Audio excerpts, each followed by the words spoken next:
seems very simple that building opposed to environment. If we want to save the environment, we should stop building. In Spain, we have more than enough buildings standing empty. Dwellings, airports, sport complexes, we have them all. And it goes for Spain and in a lesser extent also for other countries in Europe. But saving the environment is not a question of stopping new construction. Big problem we have got also with the existing building stock, which is deficient, as we already heard in the previous session. Energy consumption in existing buildings should be reduced, quality improved. And this being so, there will obviously be economic activity in construction and also in architecture, but it will be different. We're going to talk about the reutilization, the rehabilitation of existing buildings, how this relates to less new construction. I'm going to talk about it with two people. Peter Sweatman. Peter Sweatman studied engineering and management studies in Cambridge in UK. And he worked at JP Morgan from 1991 to 2000. And then he switched, became a social entrepreneur, joining other bankers to run three NGOs: Charity Technology Trust, New Philanthropy Capital, and Catalyst Climate Change Trust. Actually, he is the CEO of Climate Strategy and Partners, a strategic consultant in clean energy, clean technology, energy efficiency, and climate change strategies.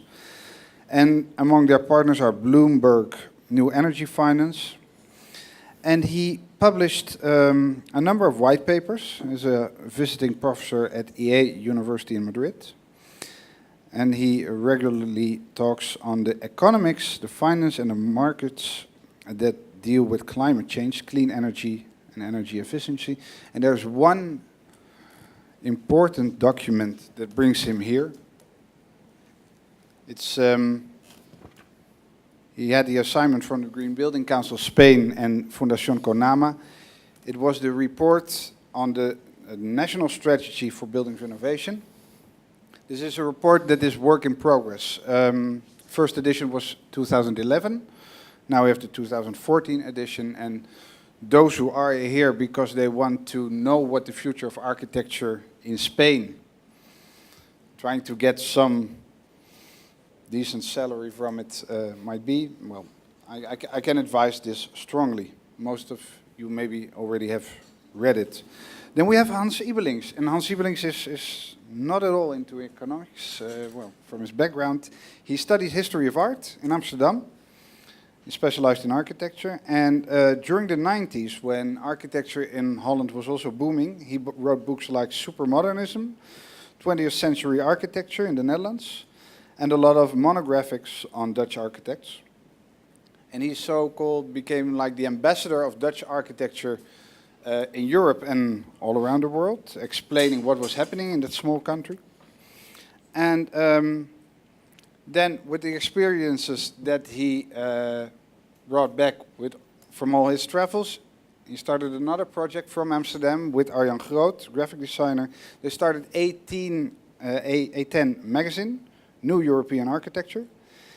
And they insisted upon highlighting the projects, not of the star architects of the continent, but focusing on architecture that was very good, but most of the times passed unnoticed. And I thank Hans for that initiative. He let me collaborate a little bit. And then that brought him to another experience, and that was this book, European Architecture Since 1890.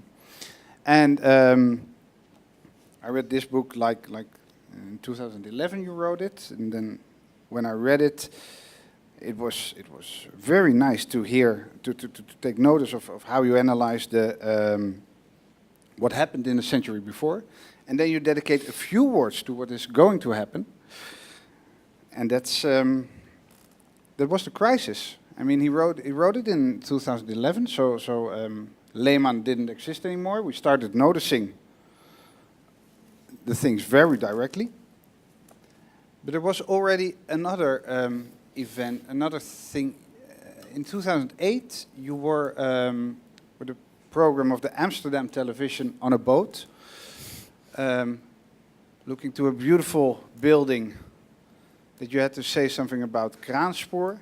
This was a building in the harbor on the north of Amsterdam, and it consisted of an existing structure, harbor structure, that was already there. That's the lower part of it. The whole concrete base was already there. And then Trude Hoijkaas, the Dutch architect, she took the initiative, I think. She proposed to do something with that. And then you said something about it in 2008. Dit ontwerp, past dat hier? Hoe vind jij dat hier? Ja, lijkt me wel. Het is een mooi fors gebouw, een beetje kloeke maat en niet al te klein. Dus dat is allemaal hartstikke goed voor deze omgeving. Maar toen je het voor het eerst zag, wat had je toen? Wat dacht je toen? Ik dacht, dat is nou een geslaagd gebouw voor deze plek. Ja. En kijk, wat ik er vooral heel goed aan vind, is dat het voortbouwt op iets wat er is. Niet afbreekt en opnieuw begint, maar gewoon doorgaat met wat er was. Dus dat is heel goed. Volgens mij is dat toch de toekomst van de architectuur. Voortbouwen op wat er is. Dat is de toekomst van de architectuur? Lijkt me wel. Als je ziet, er is geen bevolkingsgroei meer. Alles raakt op in natuurlijke middelen. Dus het is heel belangrijk volgens mij dat alles wat er is bewaard wordt. Ja. Als je nagaat, de architectuur of de bouw in het algemeen is goed voor 42% van al het energieverbruik, 50% van het afval en 50% van de CO2-uitstoot. Nou ja, dat betekent dat er gewoon minder gebouwd moet worden. Ja. En het is natuurlijk niet de reflex van architecten, want die gaan natuurlijk altijd bouwen. Maar dit is eigenlijk goed, zoveel mogelijk hergebruiken en daarop doorbouwen. That was when Lehman still existed. A few months later it fell. And then we came to another situation. But I want to go back to that 2008 moment a little bit, because you know a lot of architects, you really have good friendships among them, and the mentality of the architect at that moment, what were his dreams, his motivations?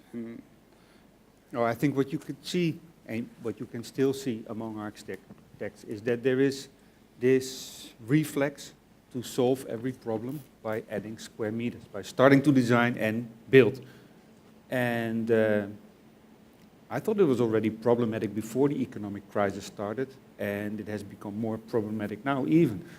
And I have to say that I was already critical then, but I've added a kind of pessimism to that.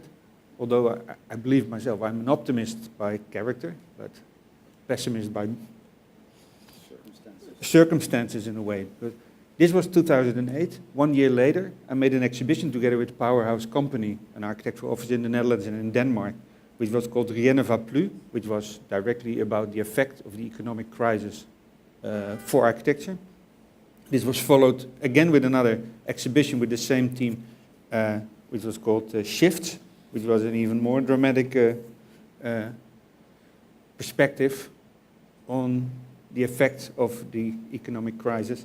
And we're now thinking of making a third part as a sequel, which will be called Diminishing Returns. So we have this, let's say, sequence of pessimistic perspectives on the future of architecture.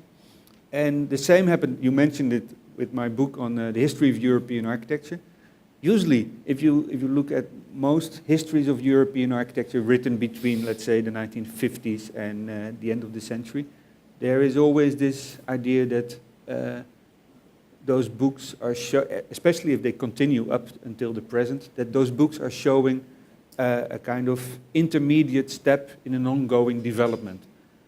While I was writing this book, more and more I realized that the 20th century was a sort of conclusion, a final phase in history, a part of the history of Western architecture, Western civilization, which for me started with the beginning of the Industrial Revolution and became to sort of, let's say, standstill in the period where we are now.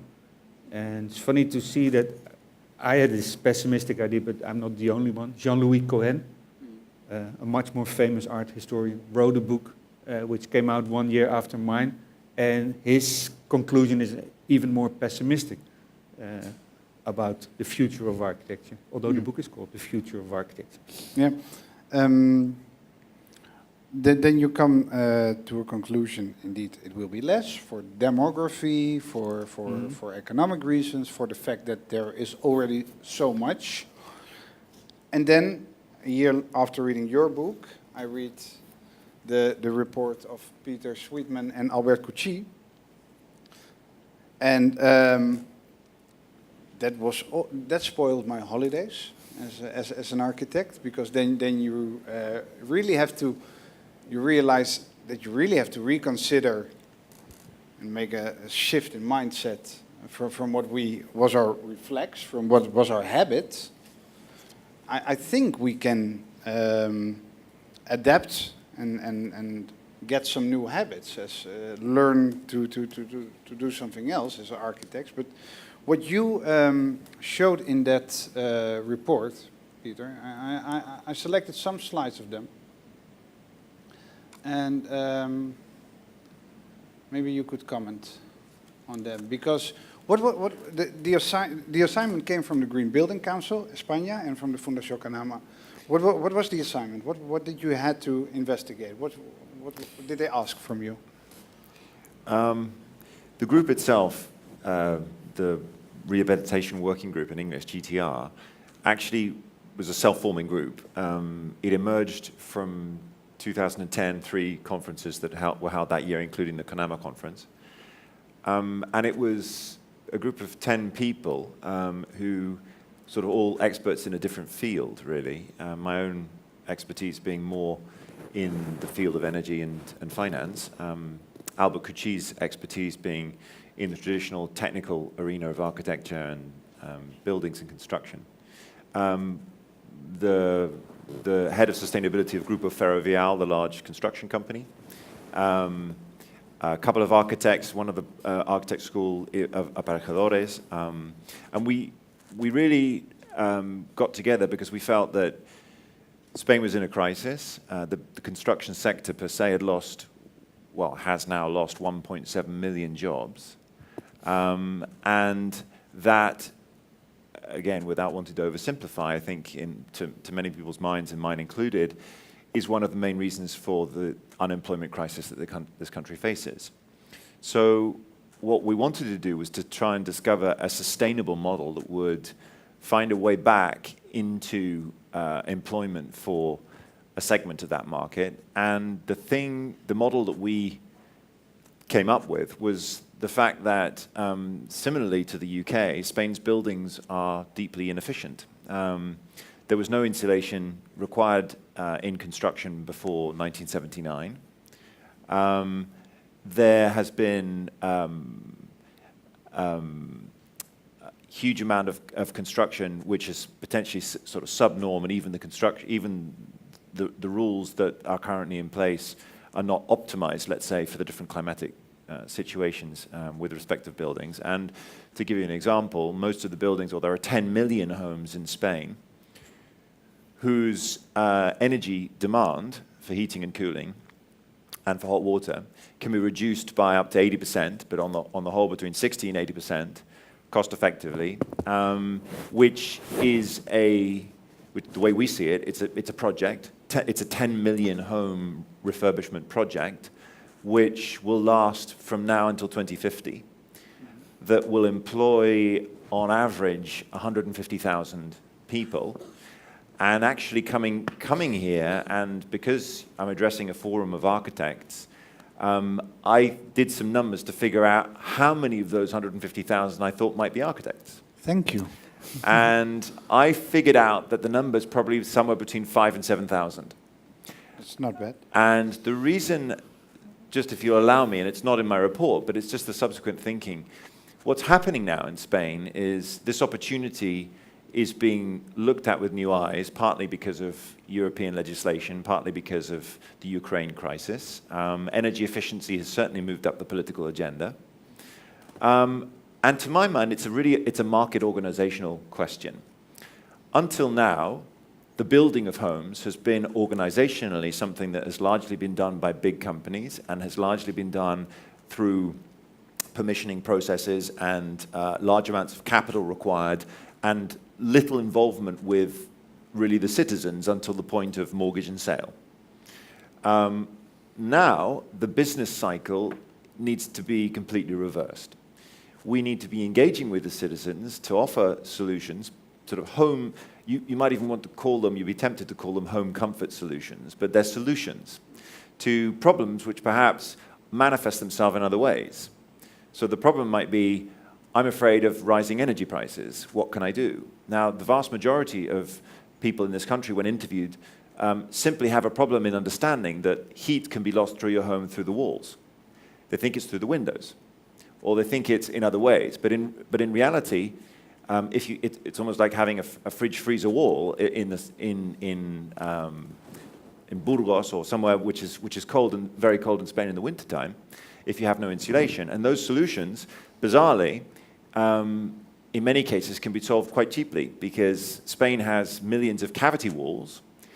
As you as architects know exactly what they are, but cavity walls is effectively a ventilated facade where there's a gap between probably two other building substances, often brick.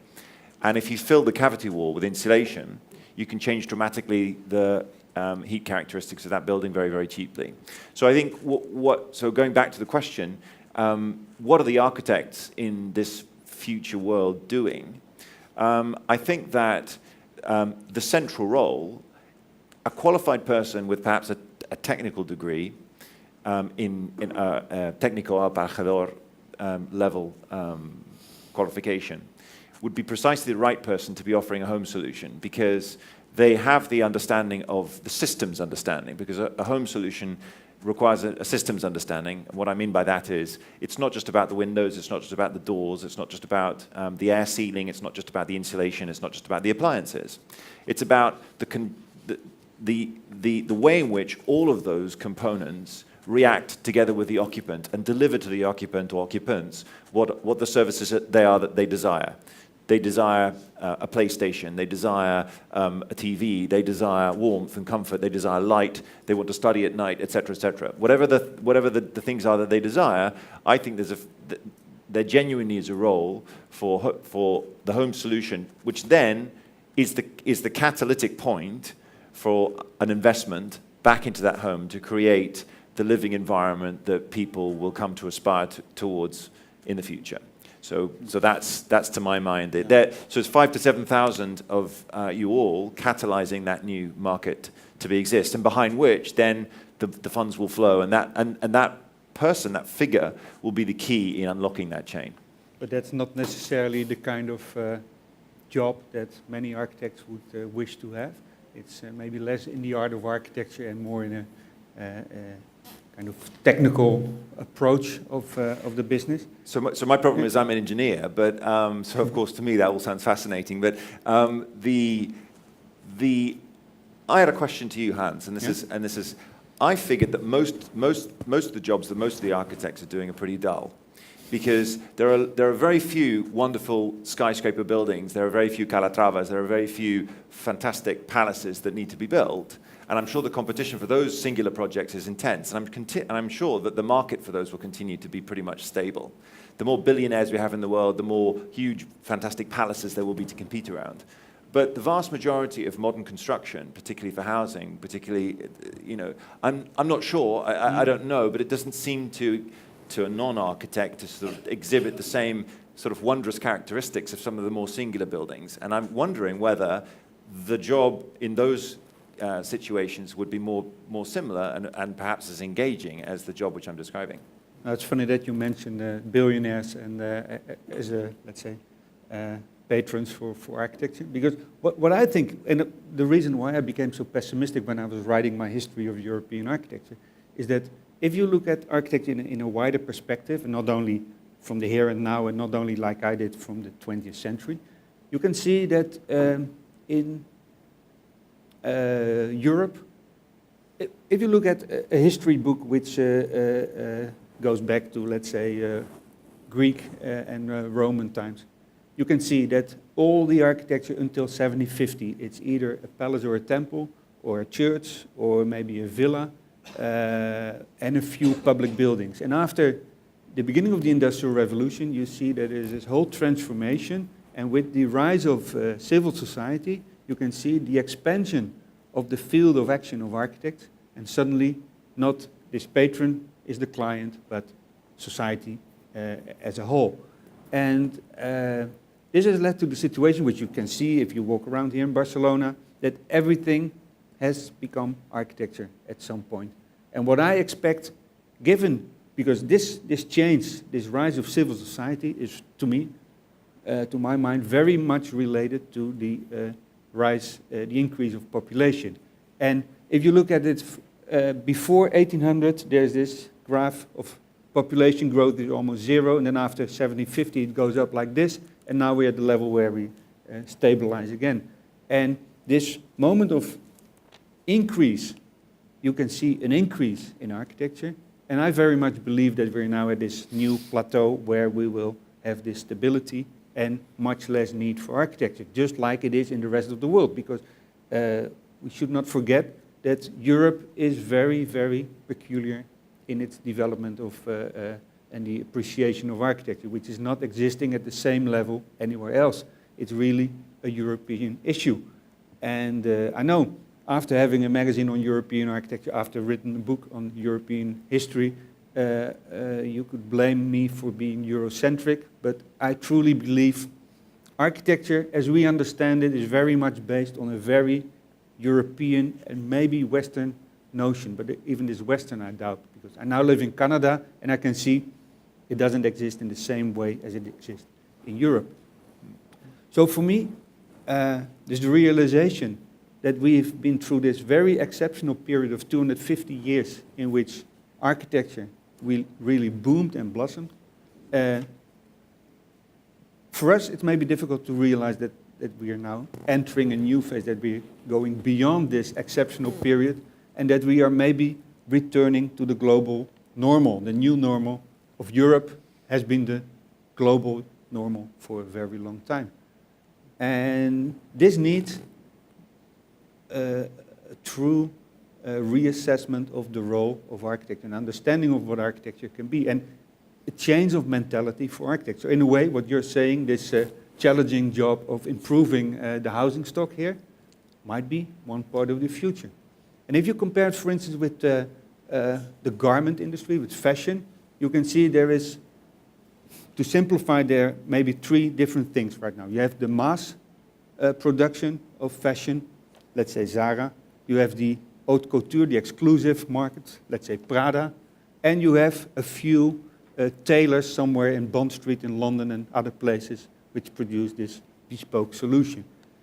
Where are most architects today? Let's say the culturally interested architects. Where are they? They're not in the mass. They're not in the haute couture. They are in Bond Street. Is this let's say, a growth market? I don't think so. There will always be a demand for those billionaires. They go to Bond Street. So they will get their suits there.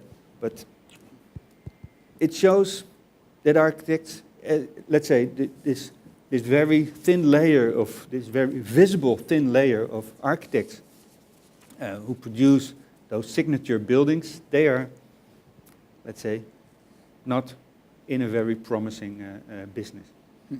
And then projects arise like this one. I don't know if you know it, Peter. It's in Paris, La Caton et Vansal. This was a building built in the 50s, I think. In the 60s was the original building, and this is one big retrofitting operation. Yeah, I mean, it looks like other ones. I mean, there's a great building which has just been retrofit on the way out to the airport in Madrid as well, which was, again, a pretty horrendous old 50s building, which now looks extremely nice and just been re-let. I mean, again, I was going to come back. not an architect. I'm somebody whose expertise is totally not in this area, but for the spirit of debate, I'm more than happy to sort of to engage. So there's a few questions that I have. So first of all, it sounds to me like your definition of architecture is narrow. So in today's world, how many software architects are there? And are they architects? I think they are. Myself, I think they are, because architecture is not necessarily big, and it's not necessarily in buildings. Architecture goes on around us constantly, sort of in every single process that supports our lives. And I think that the modern style of architecture, I mean, perhaps a form of architecture is dying, but other forms of architecture are growing beyond our possible dreams. I wonder if we asked this question, if we had this debate in India today, we'd be so downhearted. I just don't know. But I suspect there's a ton of Indian architects out there, incredibly, and they're probably software architects as well, and they probably have drinks in the same place. But I just wonder, in Dubai, for example, whether the architects probably they are now a little bit, because Dubai went through a wobble, but certainly they weren't for the recent past. I wonder a bit whether the place that we sit amongst all these old buildings defines a little bit this conversation, and whether or not there are other conversations with other groups of people that would have a completely different tone. So that was my first sort of point. And my second point regarding Zara, only because you brought it up, I mean, so Inditex is a client of mine. I've worked with them for a number of years, and I'm very proud of the fact that their new flagship store, which just opened in the Calle Serrano, in Madrid, is a LEED Platinum building, which it's their flagship building. LEED Platinum is just essentially a building which is incredibly efficient by that international measure and standard. And what's fascinating about that building, and I think, I love these kinds of, when I go into that building, it's an incredible, to me, it's the power of how these designers have overcome obstacles that we're describing, because it's the full facade of the old 100-year-old Madrid property on the outside, but on the inside it's an entire steel and metal structure, so that actually you actually walk in through two layers of external shell. You walk in and you look up and you can see the brickwork all the way to the top, so there's no floors. You can just see the facade, and then you can see the modern facade on the inside. And I know, because of the engineering part, that that's an incredibly energy-efficient building, all the lights of a modern design. It's an amazing building. It's a really inspiring building, and it's where I see the future of architecture. I didn't mention Zara because of its flagship store, but just as a comparison for, let's say, different branches of architectural design. And when you say that software, they use the word architecture, but that's just showing the let's say the flexibility and the scope of the word architecture, just like the word landscape has this enormous scope. So I wouldn't say that anyone who borrows a word like architect becomes an architect. So I tend to disagree with you on this point. Peter, anyhow, you mentioning energy efficient building. I wanted to invite you just one moment to really explain what you did in the report. When we selected like 4 slides of it's a big extensive report. This already shows to me that there is big work to be done on buildings, because this is what buildings consume. Did this include dwellings as well as industrial and tertiary? Let me just, so I have to apologize everybody, because I'm an engineer and I'm poor at conveying emotion through PowerPoint slides, and I challenge anybody who can do that, because I think it's a hard thing. The only thing I would do is, because I do this when I look at PowerPoints, when people are presenting figures to me, the first thing I look at is always the source. It's the little print that you can hardly read.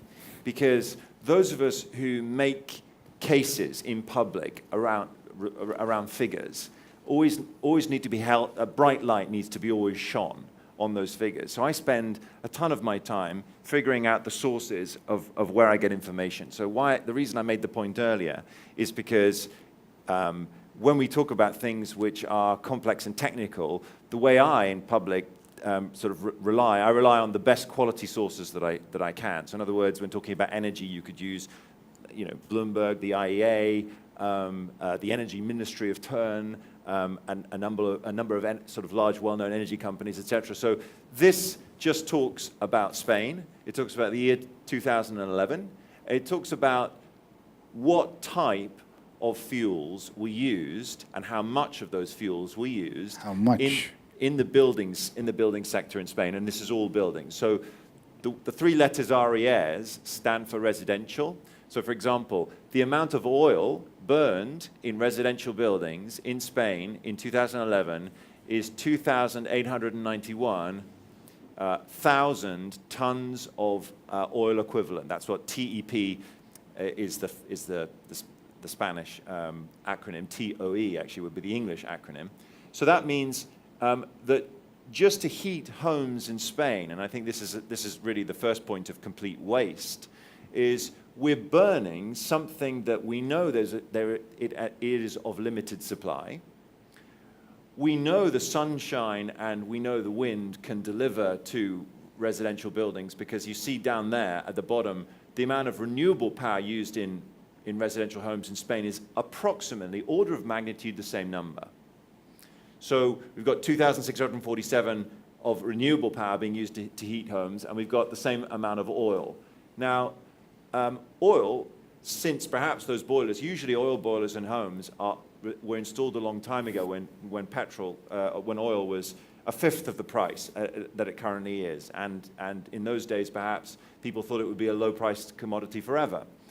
Nowadays, just the utility, and again, if that's a complex word, so just the things we can do with oil is amazing, and we depend on it for food, we depend on it for transport systems, we depend on it for plastics, we depend on it for so many things which give us so much more utility in our lives. We depend on it for the covers of our iPods, right? Now, we should not be using it to heat our homes. It's too valuable. We shouldn't be burning it. We shouldn't be burning it. We shouldn't be burning it to heat our homes. So the first stop on this chart is to look at that 20% and say, okay, how can we stop burning oil in homes? And TER stands for tertiary buildings. So that means hospitals, schools, universities, government buildings, and office buildings. So then you've got gas, then you've got renewables down there, and here this big chunk is electricity, and all I did with electricity is I just broke it down in Spain to see how electricity is made. So in Spain, electricity is made 9% from coal, 6% from oil. Again, where is the oil being burnt in Spain to make electricity? Mainly in the islands, Canary Islands and the Balearic Islands, where again, a lot of sun and very cost-effective switch from oil to renewables there. Gas, 32%. Nuclear 20%, and renewables 33%. So when you want to understand buildings consume around a third of the energy that Spain needs. So roughly speaking, buildings is a third, transport is a third, and industry is a third, give or take, without going into detail. So and really what we're saying here is that in a world of increasing insecurity, where do we buy our oil from? Where do we get our gas from? Whether the price is going up or down? It's just, this is totally unnecessary. We've got infinite studies, which Hans could probably comment on, of buildings built in Europe delivering the comfort that the people want from within them. And there's one actually, I met an MEP in Brussels the other day who lives in a near zero energy building in Amsterdam, which she thoroughly loves. And I was very impressed to hear how, with a heat sink, they've been able to make a building which keeps perfect comfort and delivers perfect living conditions using almost no energy. But to give you an idea, the average passive house or property that requires around 30 kilowatt hours per meter squared per year. And in Spain, very often, these types of buildings that are inefficient are 10 times that amount in terms of what they use. And I can tell you, having looked at many buildings and having visited projects of efficiency, there are many, many very cheap ways to reduce that. And in many cases, it's just that we haven't got a mature market that's delivering those products to people, which is why they're not being demanded. Then there's this other slide. the objective, no, of the whole study, to see there's a problem, then you detect some legislations that might help to incentivize this transformation of the construction sector, which gives opportunities. Yeah, so how can I characterize this? This is a chart that talks as to why, so the letters EPBD stand for Energy Performance in Buildings Directive. So in 2002, really it was an initiative of the European Parliament and Commission that put in place some rules around how buildings should perform in the same way that we have rules around how our cars should perform. If you've ever looked at a 1970s movies, you kind of laugh at the cars that people were driving around then. We should be laughing at the kind of buildings we're living in, or laughing at the thermostats we have on our walls. It's the same type of thing. We're living in 1970s cars. So in 2002, that directive came in. In 2012, it was complemented by something called the Energy Efficiency Directive. The way I'd characterize this, and of course, I think this is what's caused the current political backlash against Europe. I, for one, think that the long-term planning processes that I've personally witnessed at the European level of democracy are startlingly positive in the way in which they're thinking over 50-year periods.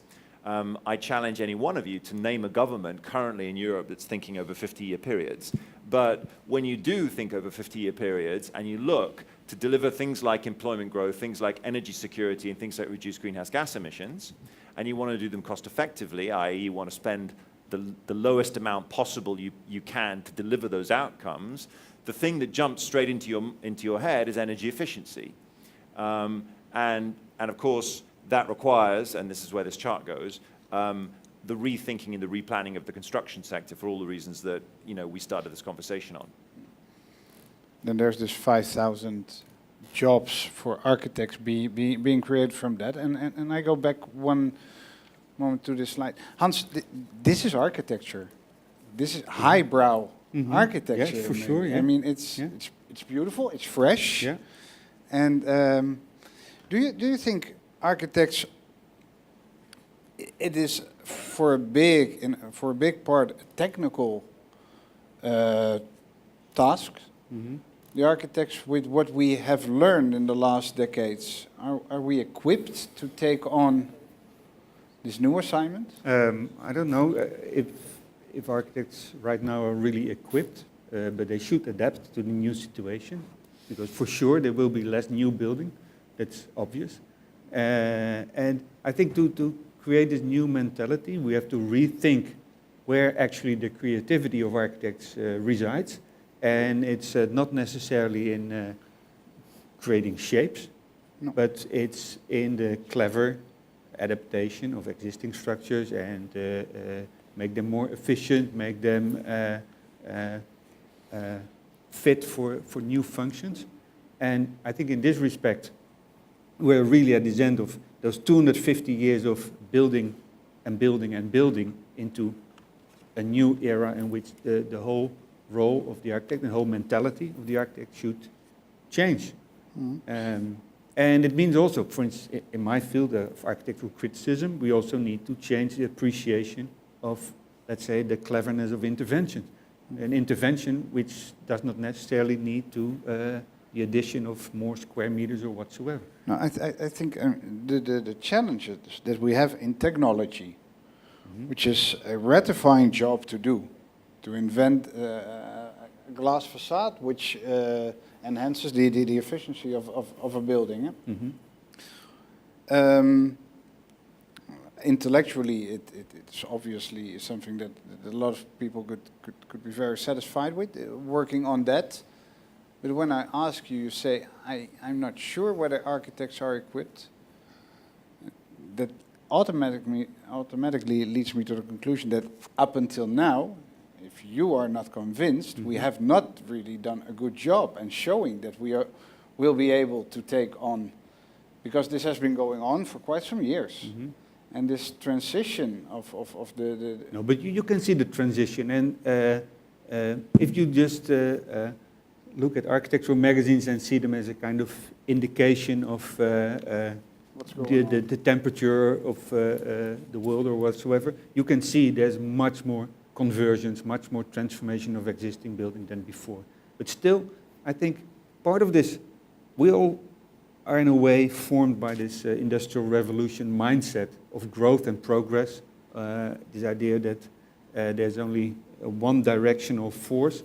And part of this, I think, is also the idea of modernism in architecture, creating things ex novo, wiping away the past and starting with something new. And we're now seeing this swing of the pendulum, and you see it's moving, starting to move in the other direction, that we are becoming much more aware of this idea of continuity, even tradition, of continuing what's building upon what's already there. And I think to really implement this change, I think it's also important to look at architectural education, which is too often still focused on designing another theater out of nothing. Beautiful shape, etc. Yeah, yeah. And this is not the reality of architecture in the coming years. Because they only pay us when there's a concrete project on the table, and then Yeah. we... No, and in this respect, yesterday there was a piece in The Guardian on Detroit, and how much it will cost to get rid of all those derelict buildings right now. And they made an estimation, there are about 84,000 lots which need to be cleared, and they estimated it will cost $2 billion. And when I read that, I thought, that's cheap. That means around 2,000 euros per lot. And then suddenly I thought, you can see this kind of big surplus of unused spaces, unused buildings as a huge problem. But at the same time, if it's only, let's say, the equivalent of building 5 square meters to Emptying a whole plot. yeah. So I thought maybe there's also an economic model to make that feasible. Yeah. Maybe you can relate to that, and Yeah. because you know this. I mean, I think it's funny. Of course, what was the quote? Darwin's quote. It's the species that survives is the ones that's most able to adapt to change. So I think that perhaps one of the reasons why the construction sector in Spain has been so heavily hit is because it, for a decade, hadn't had to change a thing. It's probably one of the most static sectors that I've really experienced. And I think that's partly because of the conditions that, so irresponsibly, as we can now easily see, we've had a cycle in which, so when I joined JP Morgan in 1991, we had an eminent professor from Harvard come tell us about how there was a recession. The natural flow of things in economics was said to be a recession once every 4 or 5 quarters, and we could see it in a sort of a wiggly line. But then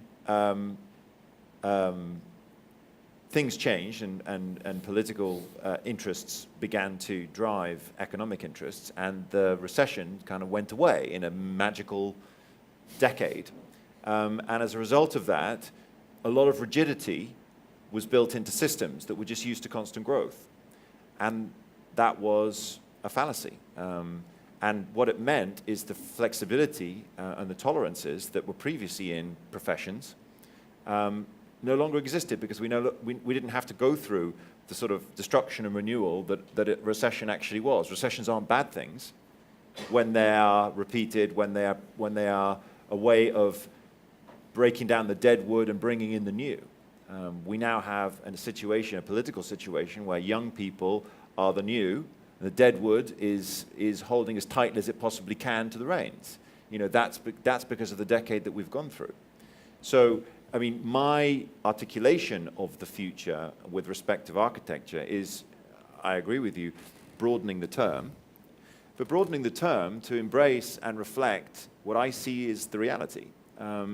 I see a new constraint having arrived. So I guess it must be very sad to be in the position of a dreamer and to have a constraint that you didn't want to exist appear. And that constraint now I would articulate as being preservation of natural capital and financial in some cases and energetic in other cases. However, having said that, within those constraints, there's an amazing abundance of projects if people choose to look for them. So all of the cities that anyone can name are poorly designed for the future. We have transport systems that are going to be redundant. We have huge swathes of industrial land in the middle of cities, like Battersea Power Station that could be converted, for example, after a lengthy, because cities have grown beyond their borders. Cities have expanded so much that there's no point in having a chemicals factory in the middle of a city next to a river anymore. You know, when you can move that out and you can clear up that land for new alternative uses. And in a world where cities are growing and in a world where cities have to be redesigned, again, I see an enormous, it's a different vocation, but it's a vocation to drive efficiency through creativity and the rechanneling of that creativity. I'd always thought, again, every architect that I've ever met has really impressed me with their creativity and their flexibility. As individuals, they always seemed enormously able people to be able to grasp and move with change. I see this as being, you know, an enormous challenge for the profession, but a challenge which, like other challenges that are facing other professions, the framework has to be redesigned to fit with a new vision of the future. And when the vision is clear, I think the individuals will grasp it and will move forwards. But then, again, you're looking at it in a relatively small time frame, looking at the last decade or so. Aren't you concerned, if you look at it from a wider perspective, that the whole profession of architecture is maybe not very sustainable? Because what I think is that in many ways, the profession of the architect only came into being in the 19th century. Before that, there were people designing buildings, but in the 19th century, this whole system of education, trade organization, trade magazines, etc., came into place. So it's a relatively young profession, and you could even claim that it was never fully matured, because it always stayed in between this artistic side and business side. So that's why so many offices are still having a name like studio or atelier or whatsoever. Maybe it only existed from, let's say, early 19th century till the end of the 20th century, just like the mailman is a relatively new invention which is about to disappear. So I'm not totally concerned. Of course, if you look at individuals, they will survive and they will be flexible and creative and move into different ways. But as a profession, I'm not totally convinced. And if you go to one of the last images, there was a report, a paper published recently, at the end. Here we are, next. This one. Paper published last year, The Future of Employment, and it looked at how likely it is that jobs will survive computerization. And they looked at 702, next please, 750 jobs almost, and this is the top. Those are the jobs which are the least likely to disappear. So, does anyone know a recreational therapist? No? Neither do I. That's why it's such a good job. And then we go down in this list. You see that this is the end. 702 only were. Telemarketers, they will disappear. I think nobody will be unhappy about that fact unless you're working there. Sure, it's under yeah, this is interesting. Watch repairers, because nobody will repair watch. And then we go to the upper middle part. Here we have architectural and civil drafters, in between dental assistants and embalmers. They have this probability of 0.52 to disappear, which is already serious, I think, because this will be taken over by computers. It's quite obvious that all this drawing work can be done by someone else. But if you go up the list, next one, here we see architects, architectural managers, and architects except landscape and naval. So they're really in the top 100 of jobs, professions which are likely to survive.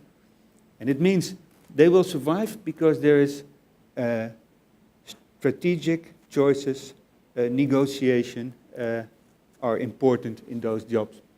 And this means, this is already kind of, well, you don't have to be too deterministic, but I think this is offering a clue how architects can survive, not in doing the regular work. And I'm afraid that even part of the job you're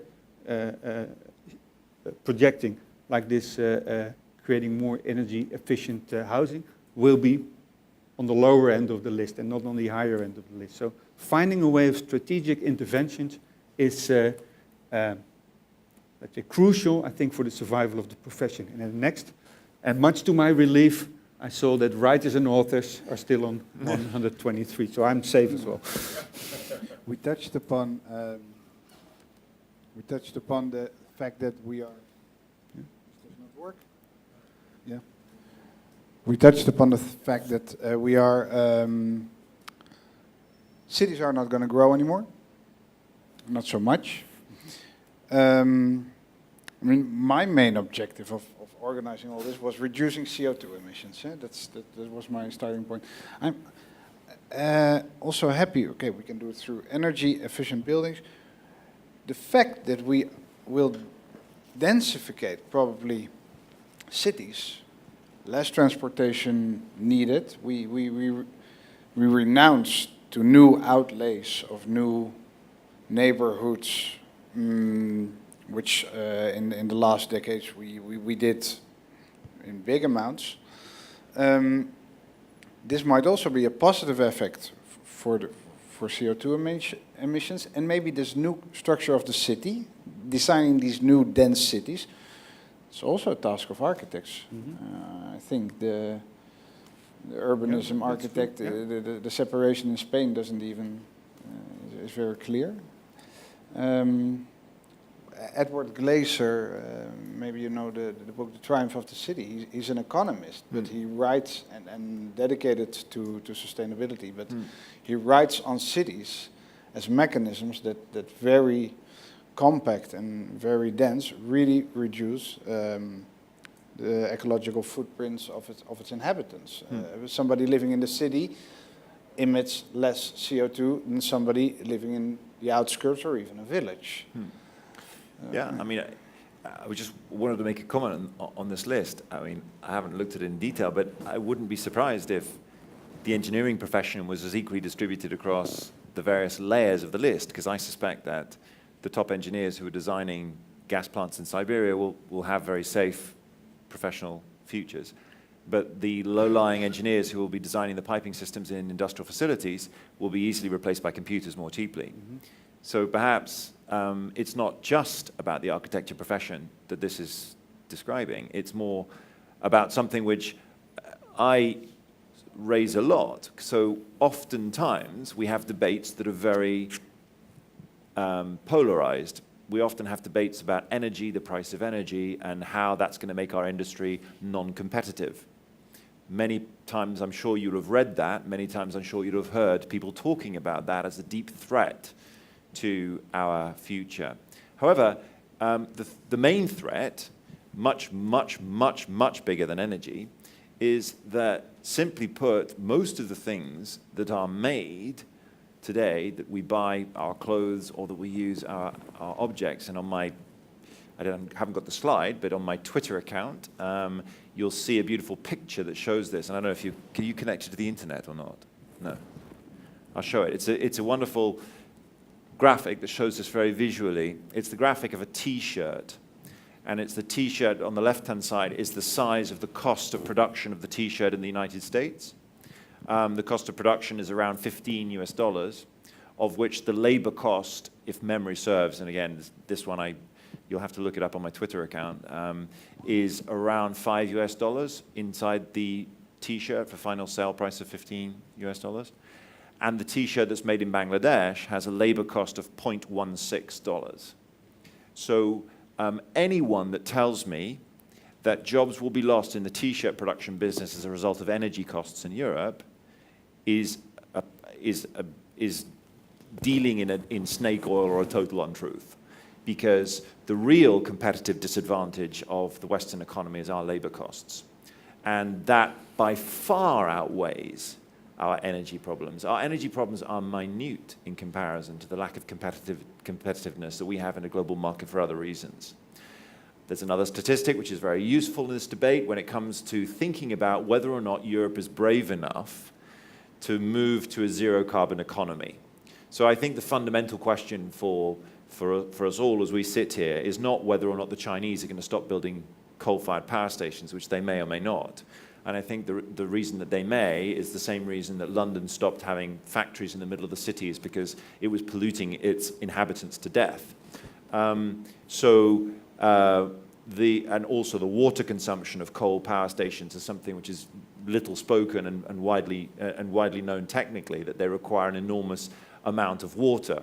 Coal itself needs to be washed before it's burned. So can you imagine using all those fresh water supplies just to wash coal before it gets put into a power station, before you even get to the smog and everything else? So there's a lot of externalities, i.e. costs, that are not included in the famous economic assumptions of when we talk about coal. Water pricing, for example, is an extremely covert subsidy to some of the more traditional fossil fuels.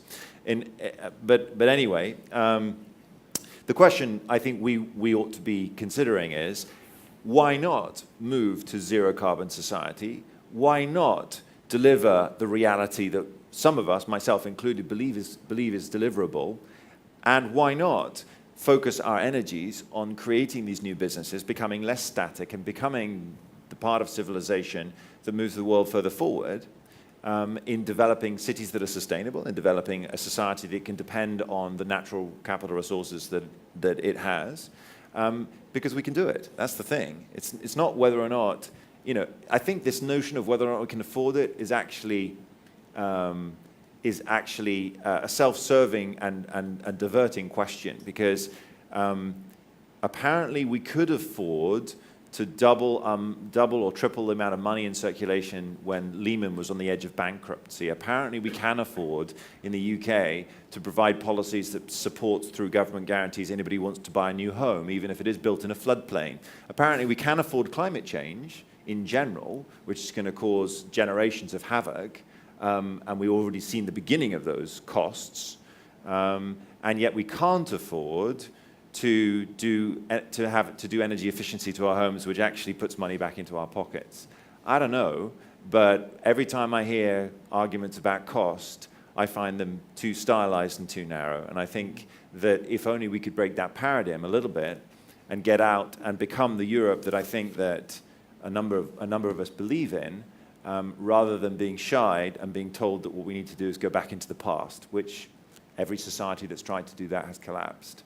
But then, Peter, in relation to your report for the building industry here in Spain, isn't this then the right moment to say that the building industry should transform itself into something else instead of trying to bring them back in business? Absolutely. I've been saying that for 4 or 5 years. Okay. And what's then the future of all those industries?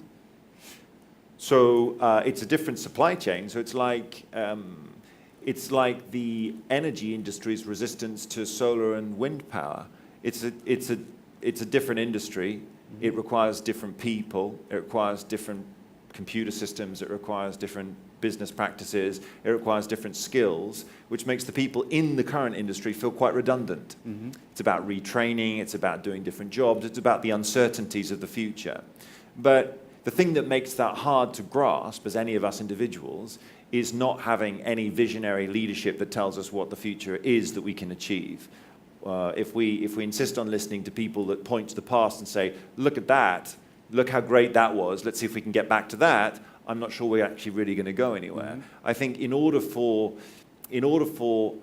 individuals to have the courage to go out and reinvent themselves, which is essentially what the construction industry is facing, we need the kind of political leadership and the kind of policies that support that.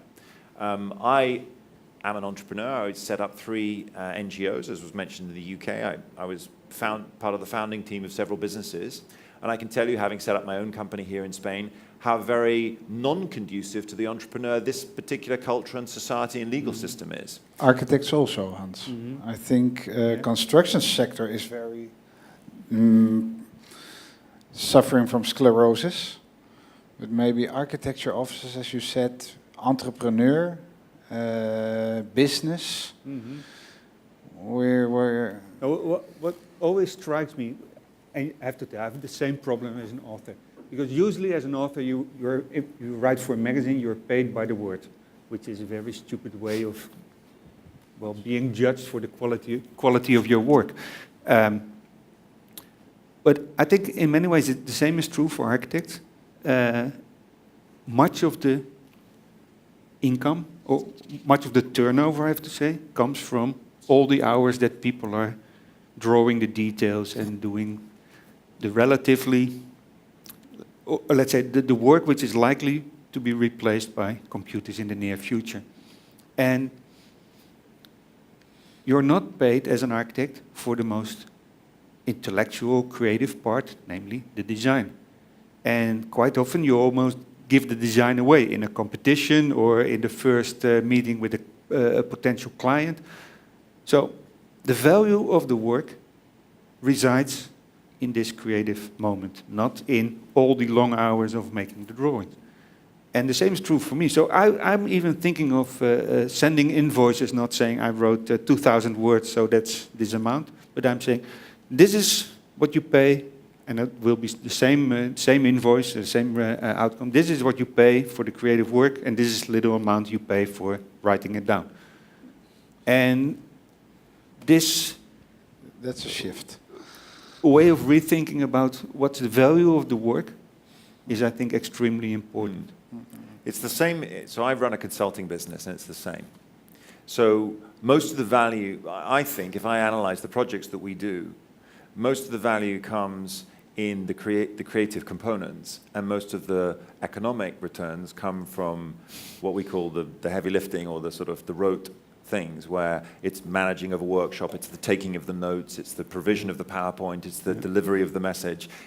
So I guess the point I'm trying to make is I don't think architecture is alone in that regard. And how perhaps what we're discussing is one of the main challenges that an advanced society faces, which is how do we actually reassess our own value system?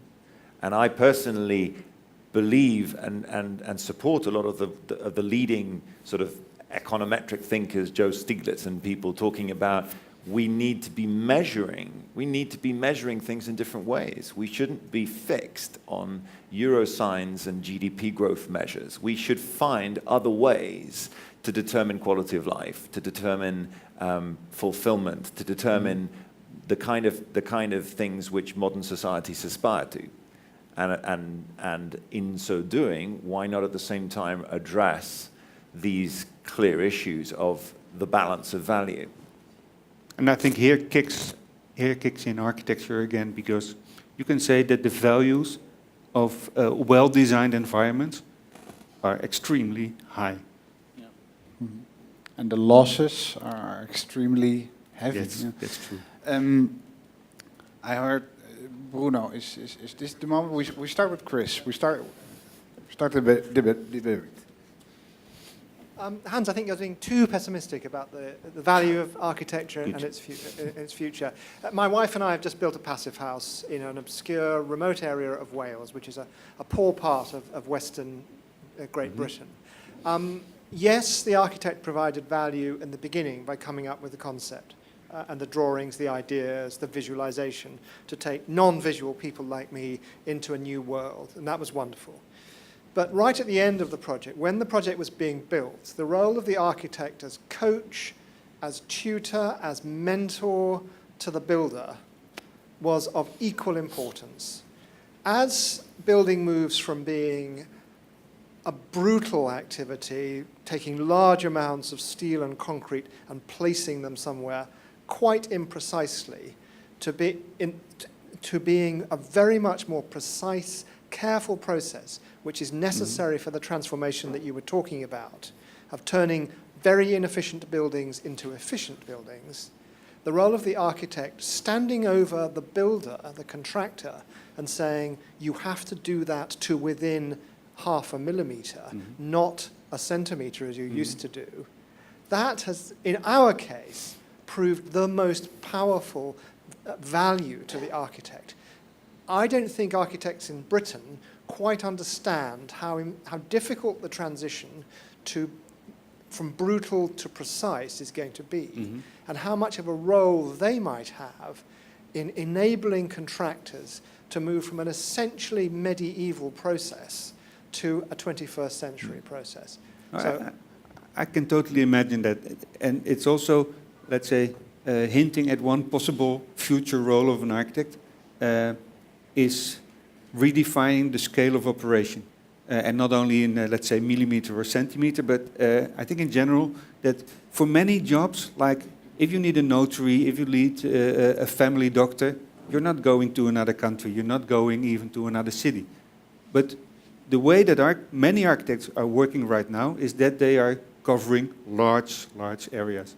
And I think if the architect becomes closer to the notary, the family doctor, and the priest, and whoever, who are all very local, I think there's certainly a future.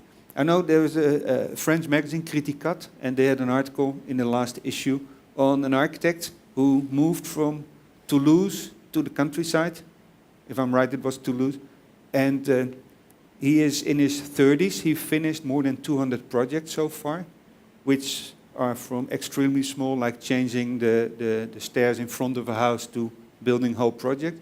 But he's only working in this area and fulfilling a need, which is more obvious than architects who are, let's say, like helicoptered up to a certain level and are planning in a very abstract way without having this connection with, let's say, the actual production of a building. So, in some of the mails that we at times write each other, we already said the best architecture, a lot of times is local.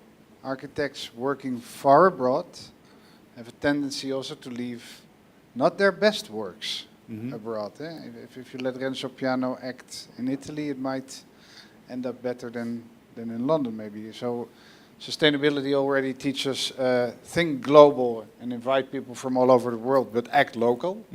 I will be designing in Barcelona, mainly, I think. Well, you both are confirming that, and that I think that. So I use different clear. words from you, Hans, but what I was articulating sounds very similar. So I believe that there's going to be a need of the technical and the creative skills of architects locally to engage with the communities, to tell them about things like energy use, to tell them about things like design within existing design, to tell them about new ways of conducting themselves to get higher quality of life from the existing square meters that they have, and to be a part of that solution, to be a solution provider. It's just, those are my terms. You know, solution provider through architecture, for example, and it's so necessary right now in Europe. It's a huge opportunity. Spain's only a microcosm of the whole of Europe in that regard. And especially in the light of the fact that every town and village in Europe now has its own theater, library, school, and they will be fine for the next 4 decades with those libraries, theaters and schools. So it should get a different focus. Yeah. I want to, Bruno, you wanted to say something? Yeah, just first one comment. I think we have to blame ourselves a little bit as architects of having so few work nowadays, of having limited our focus on the construction, mainly on what Hans was saying on design and forms and all these things.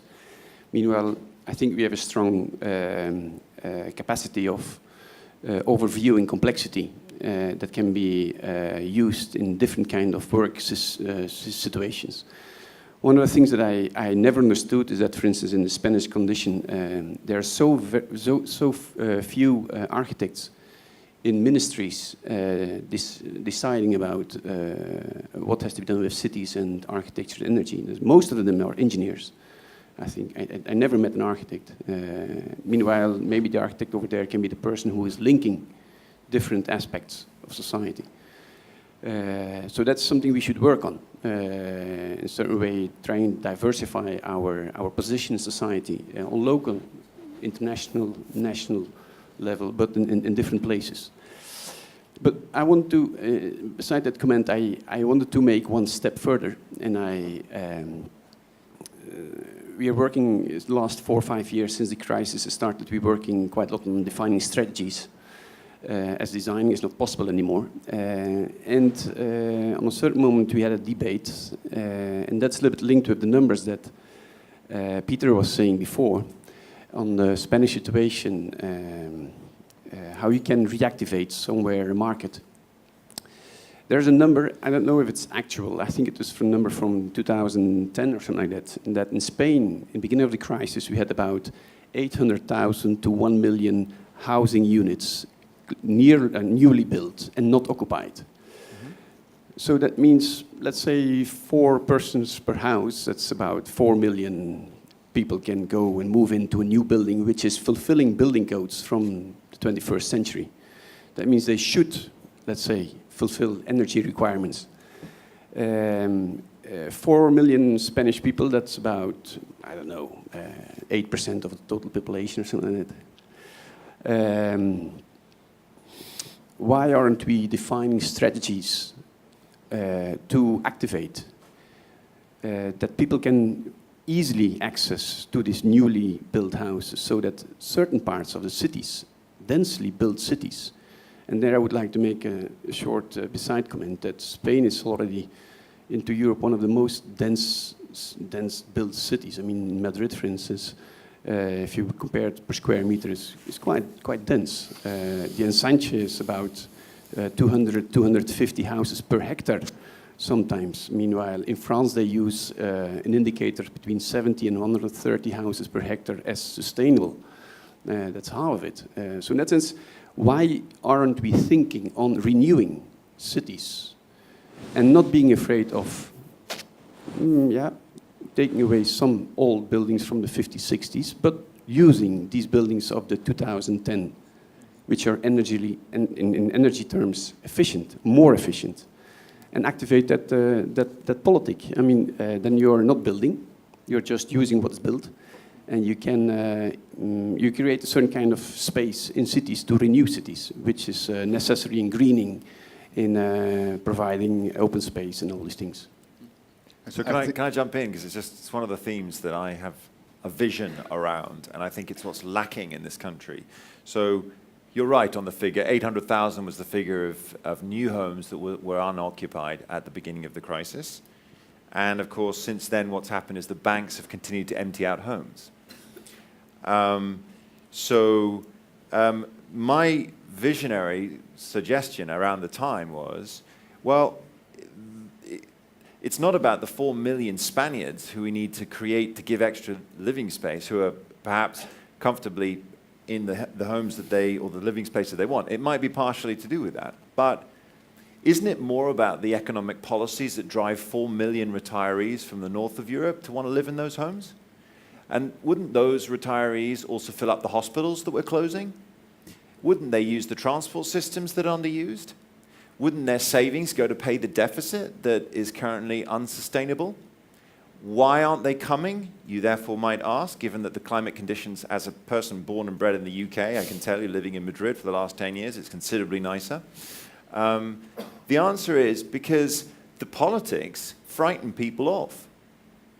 We've had an example, someone quoted it earlier, where international investors came in to invest in solar and wind in this country, and in protection of the local traditional power systems, the new regulation governing the energy markets changed the law retroactively to the detriment of renewables, which means to the detriment of foreign pension funds often. So if you look in an analytical way, and perhaps people do or don't do this, at what would you do if you had the choice to take your nest egg of savings and invest it in a Spanish property to come and live in a nicer climate with, I would argue, an extremely advanced health service, one of the things I always support is the incredibly high quality of medical attention that there is in this country for everyone, is just that question of whether or not you trust the long-term vision of the country or whether you'll find yourself stranded here, you know, in some future time. And I'm not saying I know the answer to that, but perhaps that's the question that would be better addressed with long-term policies for stability that would give people the confidence to fill the homes and thereby solve all these issues, rather than other styles of policies which are more short-term looking. Give the word to.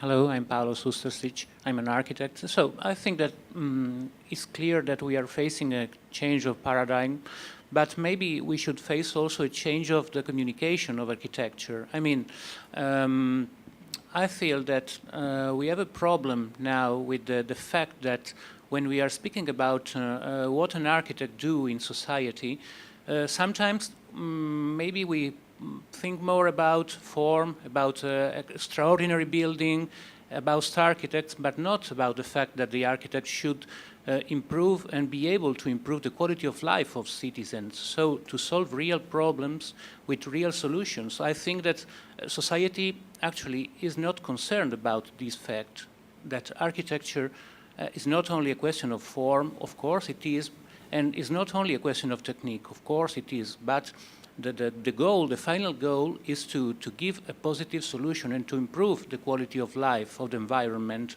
And our environment is basically an urban environment, increasingly an urban environment. So I think that maybe we should do something in changing the form in which architecture and the task of architecture in society should be communicated also to face this change. Because if we aren't able to communicate that, we can't, of course, be sure that people understand what we are going to do, if we are contributing to this change of paradigm. You should join the association. Architectes per la Arquitectura. Any comment or before? Yeah.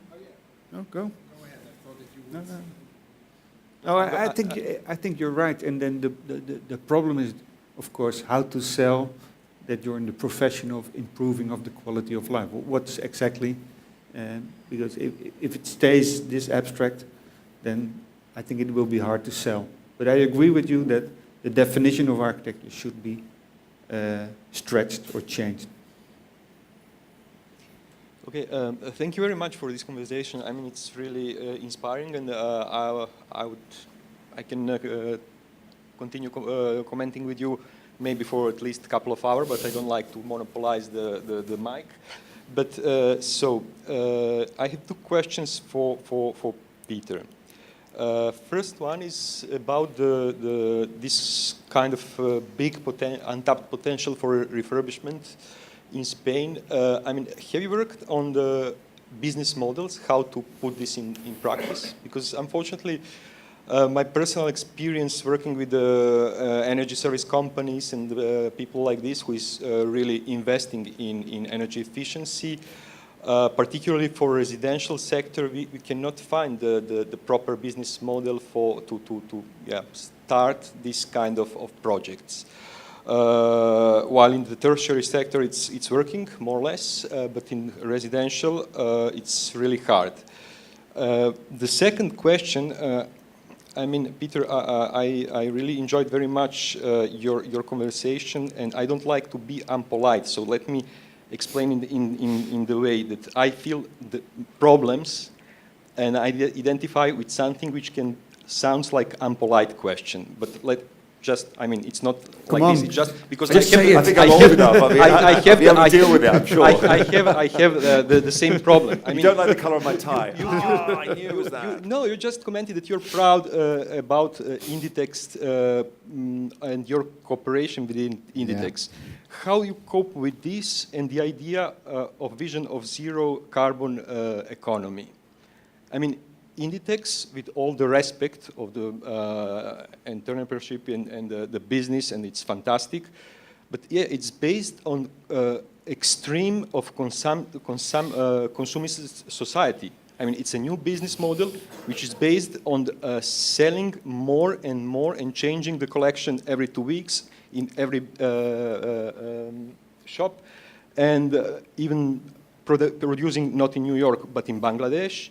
And you know, tremendous amounts of water, for example, not talking about energy, needed for treat T-shirt of cotton, and so on. So how can we cope with this schizophrenia that all the consultants and engineers and architects have, having clients which are on one side of branding and marketing performing excellent because the flag shop is the best one in the world, but core business is absolutely unsustainable. So let me deal with the most interesting question first so that I can go back to the business model, which I have an answer to. So how do I sleep at night given that Inditex is a client of mine? That's the question, okay? So the answer to the question is I sleep extremely well. The key to understanding that is that a long time ago, I took a decision with respect of my life personally. So I worked at JP Morgan for 10 years, both in London and New York. I then left it and I became a social entrepreneur. That's not a typical sort of career change. I left it through my own vocation.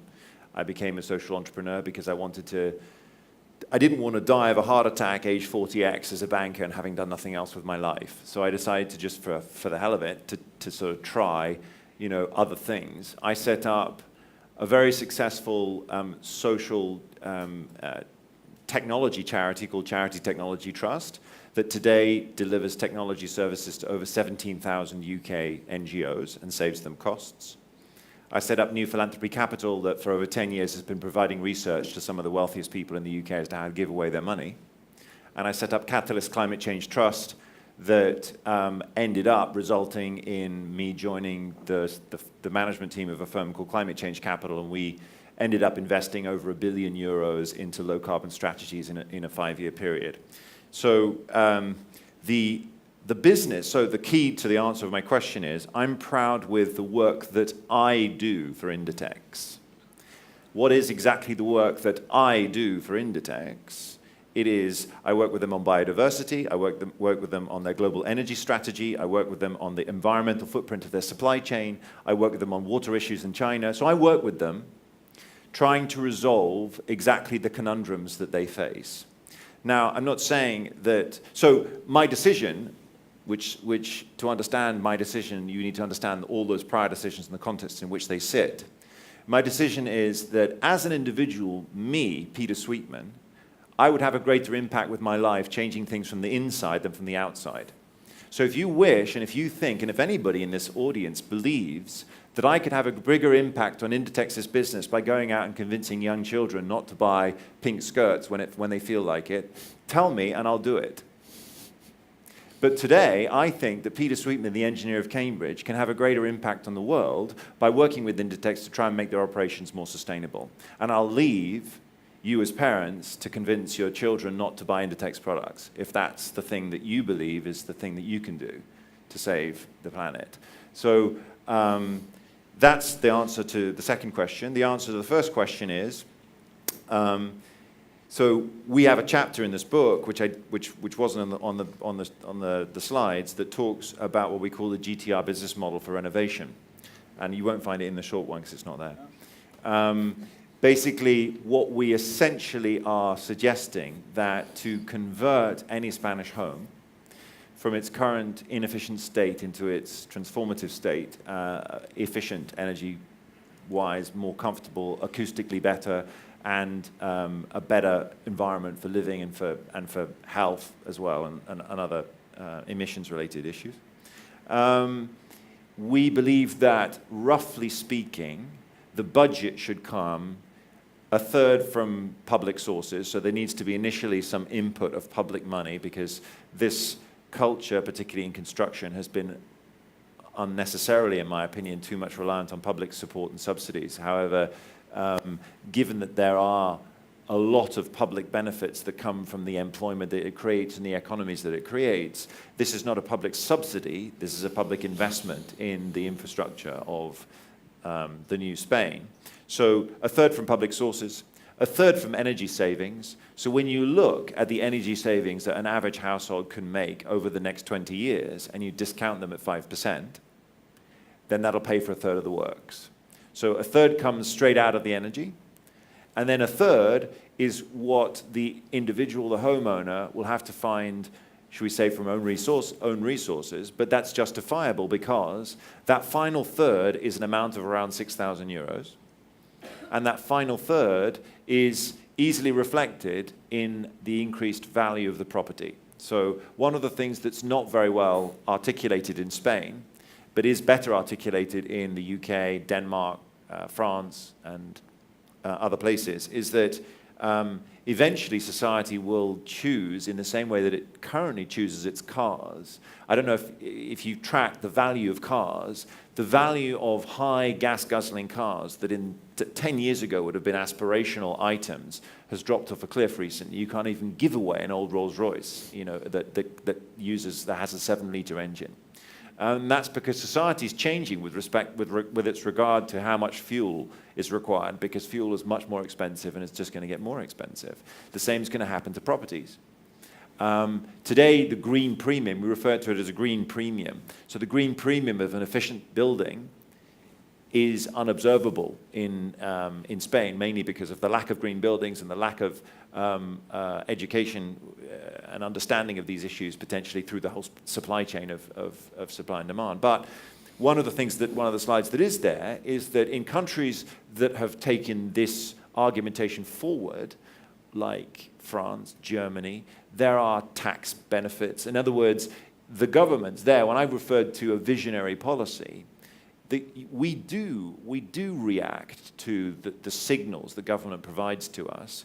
We do, for example, in France, if you renovate your home, you get a tax. It's tax deductible, and there's a very low interest rate on that. The same is true in Germany. There's tax reductions in Italy. There were tax reductions also in Spain, a little harder to have seen and come by and to apply for. But I think that the body language with respect of government, with respect of properties, that is changing now across Europe is that inefficiency and waste will be increasingly intolerable. The value of those properties will go down. So if it's not a green premium, it's what we refer to as a brown discount, which is if you have something that people don't want to live in, then you're going to find it very hard to sell. So that all of those things, plus the tax incentives, plus the public money, will and have to deliver a sustainable business model that will take these 150,000 people from their current unemployed status, deliver them the jobs, including the architects in that mix, and sustain them in those jobs for the next 30, 40 years.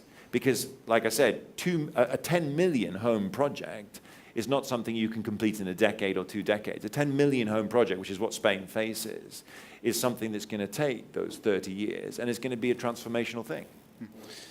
When you talk about subventions and administration paying for a certain transition, I always get cautious. I mean, this will never happen. They never want to do. They don't want to sell that they dedicated money to that. But then you also show this slide that, as a matter of fact, the state is already can select. Either we pay for unemployed people, or we pay for a transition. Yeah, the fascinating thing that we discovered, so we're doing, I don't want to throw figures at you, but when you spend all day researching this kind of stuff, we discovered that the average subsidy, so in that model I just described, there's a lot, and this is the figure that shows it, there's a lot of public money. So the classic response you get these days in government circles here is, oh, we've got no money, so clearly we can't do that. Unfeasible, no money. I think that's an extremely narrow and not very well thought through response, because what we're referring to, of course, is an investment. It's not giving away money for no purpose. Now, when government invests in this business, it's generating jobs, it's generating VAT incomes, it's generating IRPF taxes, it's generating employment taxes, it's generating all the jobs and all the diffuse part of the supply chain. So the fact that those 150,000 people have jobs mean that they will use more cafeterias, means that there's a knock-on effect into the economy which is rather large. Because they're very dispersed, that knock-on effect is not just in the middle of cities, it's all across the territory. And so this investment, which by the way is around 14,000, so there is a huge lot of calculations in our report. We calculated that the amount of money required per job created in Spain through this business model is 14,000 euros a year. Now that may sound like a lot to you.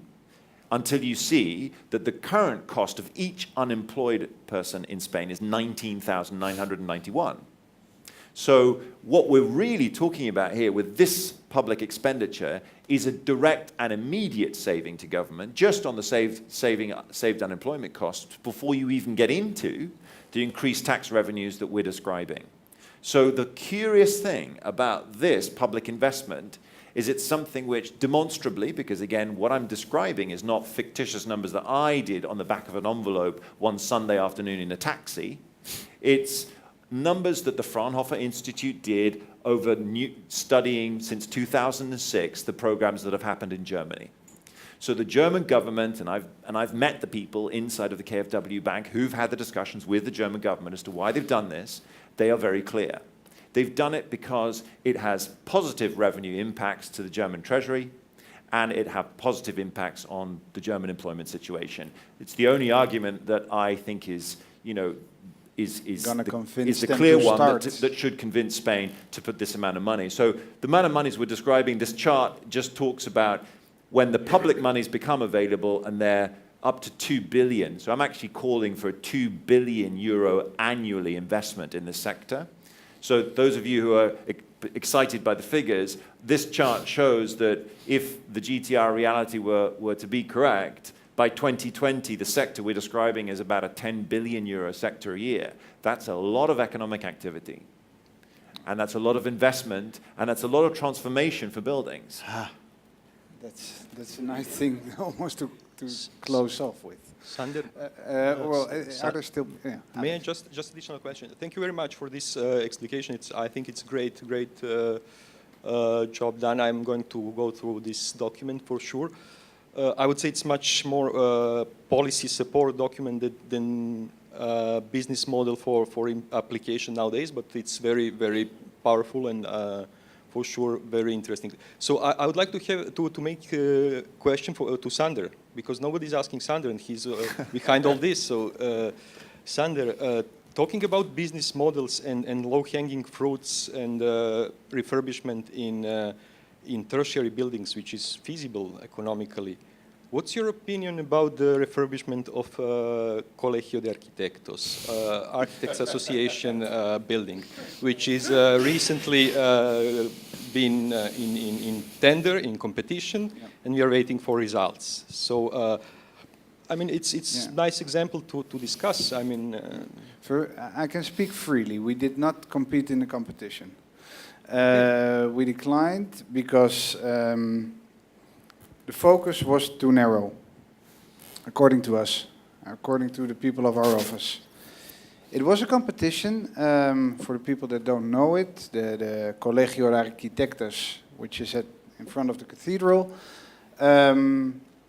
wants to do an exemplary operation, renewing its facade, reducing thus their energy exploitation costs, and also having some kind of greenwashing, maybe, a new facade. A new facade. Let's keep it to that. Well, we declined when we saw that from the facade inwards, we could not change anything anymore. If you cannot, as an architect, pronounce yourself also about what's happening on the inside, if your operation is limited only to the shell of this building, we thought this is, in the idea, maybe a good starting point, but it didn't go beyond that. What you can win, changing the installations, changing the floor plans, changing more than only the last 20 centimeters of the perimeter, is we imagine so much more. So we thought this is a lost opportunity for an exemplary institution. And here they are on the COAC. I may criticize them because we're friends, but they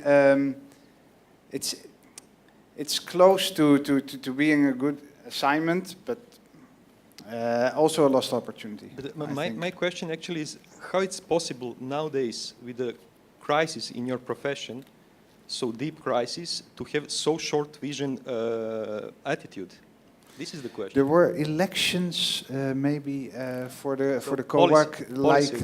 Politics again. 2 weeks after handing in the competition. I don't know if that might have been a reason.